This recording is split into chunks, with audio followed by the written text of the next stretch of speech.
예수께서 거기서 떠나 유대 지경과 요단강 건너편으로 가시니 무리가 다시 모여들거늘 예수께서 다시 전례대로 가르치시더니 바리새인들이 예수께 나와 그를 시험하여 묻되 사람이 아내를 버리는 것이 옳으니이까? 대답하여 이르시되 모세가 어떻게 너희에게 명하였느냐?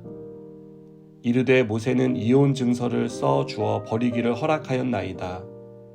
예수께서 그들에게 이르시되 너희 마음이 완악함으로 말미암아 이 명령을 기록하였거니와 창조 때로부터 사람을 남자와 여자로 지으셨으니 이러므로 사람이 그 부모를 떠나서 그 둘이 한 몸이 될지니라.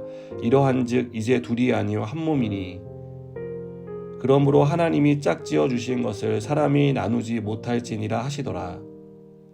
집에서 제자들이 다시 이 일을 물으니 이르시되 누구든지 그 아내를 버리고 다른 데에 장가드는 자는 본처에게 간음을 행함이요 또 아내가 남편을 버리고 다른 데로 시집가면 간음을 행함이니라. 사람들이 예수께서 만져주심을 바라고 어린아이들을 데리고 오매 제자들이 꾸짖거늘 예수께서 보시고 노하시어 이르시되 어린아이들이 내게 오는 것을 용납하고 금하지 말라. 하나님의 나라가 이런 자의 것이니라.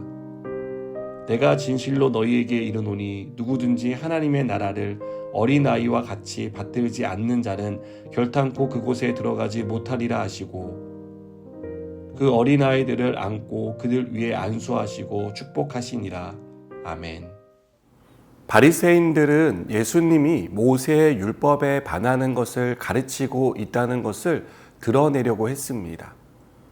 그래서 사람들에게 예민한 문제 중에 하나였던 이혼 문제를 꺼내듭니다. 이들은 사람이 아내를 버리는 것이 옳으냐라는 질문을 하며 예수님이 어떻게 대답할지를 기다렸습니다.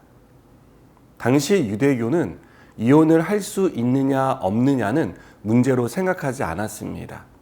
그것은 모세의 율법인 신명기 24장 1절에 사람이 아내를 맞이하여 데려온 후에 그에게 수치되는 일이 있음을 발견하고 그를 기뻐하지 아니하면 이혼 증서를 써서 그의 손에 주고 그를 자기 집에서 내보낼 것이오라는 분명한 가르침이 있었기 때문입니다.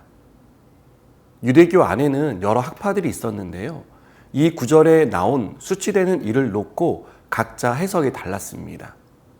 어떤 학파에서는 간음한 이유 외에는 이혼할 수 없다고 해석했습니다. 어떤 학파에서는 아내가 밥을 못하거나 다른 여자보다 외모가 낫지 않다는 이유로 이혼을 할 수 있다는 해석을 했습니다. 이것은 똑같은 말씀을 가지고 코에 걸면 코걸이, 귀에 걸면 귀걸이 식으로 해석했다는 것을 보여줍니다. 그렇다면 예수님은 이혼에 대해 어떻게 대답하셨을까요?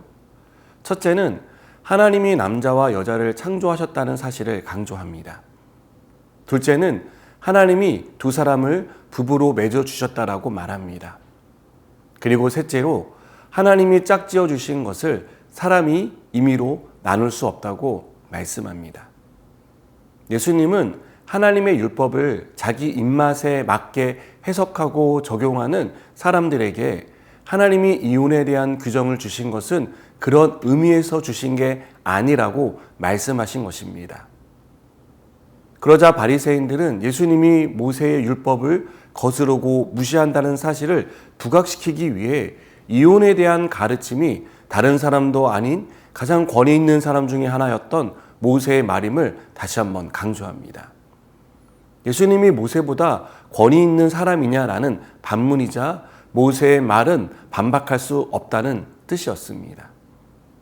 하지만 예수님은 11절에서 누구든지 그 아내를 버리고 다른 데에 장가드는 자는 본처에게 간음을 행하는 것이라고 말씀하시고 또 12절에서는 아내가 남편을 버리고 다른 데로 시집가면 간음을 행하는 것이라고 말씀합니다.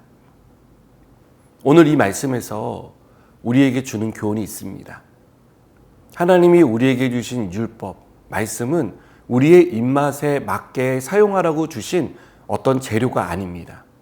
하나님은 우리의 완악함을 아시기에 최소한의 원칙을 주신 것입니다.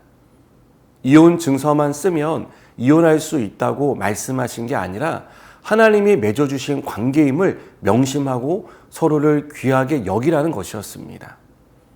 하나님이 맺어준 이 결혼은 사람이 자기 기분에 따라 지속하거나 깨트리지 말라는 뜻입니다.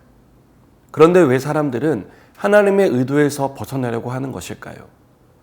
예수님은 그 이유를 완악함이라는 단어를 통해 설명합니다. 완악함으로 번역된 헬라어 스켈레로 가르디아는 냉담한 마음, 완고한 마음, 잔혹한 마음이라는 뜻으로 쓰입니다. 하나님의 말씀에 대한 사람의 태도가 냉담하고 자기 생각으로 가득 차 완고했기 때문에 하나님의 의도에서 벗어나게 되었다는 것입니다. 그래서 율법이나 모세를 핑계로 하나님이 의도하신 삶에서 멀어진 것입니다. 여러분, 하나님은 우리가 완고한 사람이 되지 않기를 바라십니다. 하나님의 의도를 깨닫고 그것을 지키며 살아가길 바라십니다.